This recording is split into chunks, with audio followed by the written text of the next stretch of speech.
President Franklin Delano Roosevelt's immigrant speech. I couldn't let a fifth year go by without coming to see you. I must ask you to take me just as I am, in a business suit, and I see you are still in favor of national defense. Take me as I am, with no prepared remarks.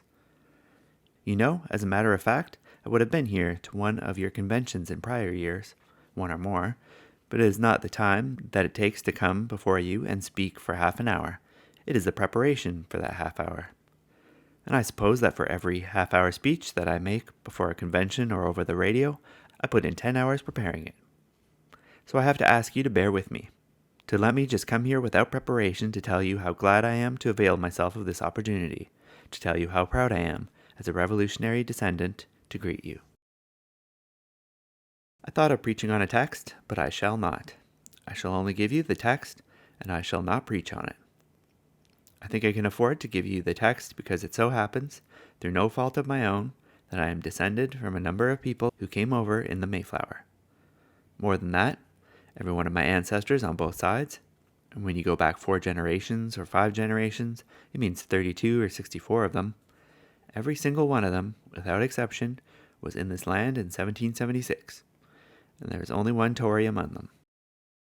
The text is this: Remember, remember always that all of us, and you and I especially, are descended from immigrants and revolutionists. I am particularly glad to know that today you are making this fine appeal to the youth of America, to these rising generations, to our sons and grandsons and great-grandsons. We cannot overestimate the importance of what we are doing in this year, and our own generation, to keep alive the spirit of American democracy.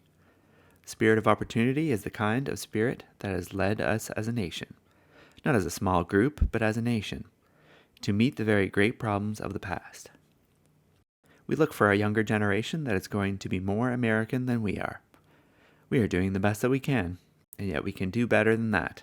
We can do more than that, by inculcating in the boys and girls of this country today some of the underlying fundamentals, the reasons that brought our immigrant ancestors to this country, the reasons that impelled our revolutionary ancestors to throw off a fascist yoke. We have a great many things to do. Among other things in this world is the need of being very, very certain, no matter what happens, that the sovereignty of the United States will never be impaired.